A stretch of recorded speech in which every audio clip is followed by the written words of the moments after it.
The Quality Dilemma in Online Education Revisited, Chapter 13 of Theory and Practice of Online Learning. In this presentation, I will offer my reflections and responses to information found in the text. This graphic depicts a common misconception about online education.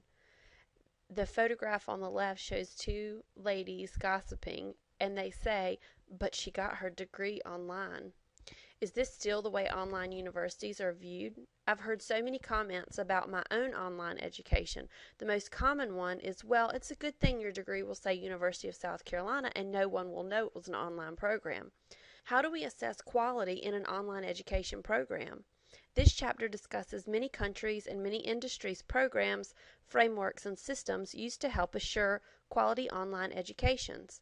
I must admit that as a student pursuing an online degree, it doesn't mean much to me. Just as when I enrolled in a traditional university for my undergraduate degree, I based my decision on many factors, but what type of accreditation they had or what type of quality assurance measures they underwent never really crossed my mind.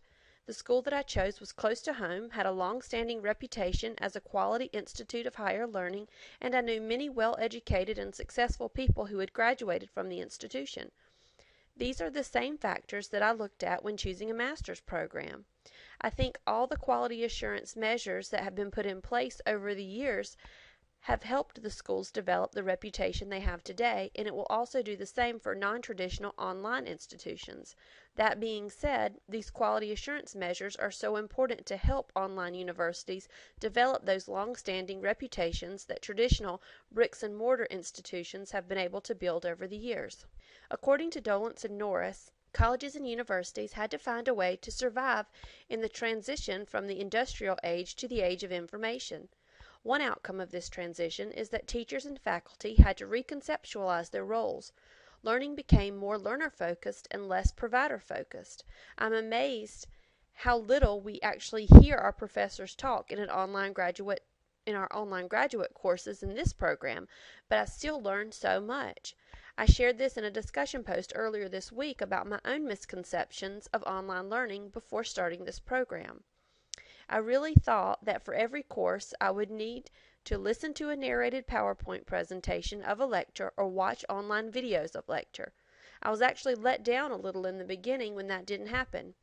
And now, after having so much more experience as an online learner, when I encounter those types of learning objects, I'm somewhat turned off because I now know how much more effective other strategies can be for my own learning. Great online resources that tell students the questions they need to be able to answer about themselves and the university and its programs. They must do their homework, search the site, read about the programs offered, search for other reputable online resources. I really like this quote. "It does not seem either ethical or efficient to leave students to bear the full risk for product testing various online education ventures." As students, we must do our homework. We must research and find out everything we can, but it's not our sole responsibility. Those students need to investigate and research schools and programs that cannot be the best means of validating a school's quality. I'm guilty of rarely thinking outside of my cozy little box here in the United States. When I was searching for articles in my research synthesis, I was amazed at the amount of research coming from outside the United States. I would have to say that at least 3/4 of the articles I found were from international universities. Along with the U.S., many international governments and private organizations have developed agencies and processes for determining quality standards. These standards help us as learners and educators to be able to measure the differences in institutions and programs. So what does this all mean? We can't continue doing things as we always have. We also can't use old tools to measure new processes and systems. As students and educators, we have to do our own homework. We can't rely on anyone else to choose a quality program for us. That being said, universities and institutes of higher learning must continue to be assessed for quality. I think as a still fairly young sector of education, we are still learning exactly what quality means.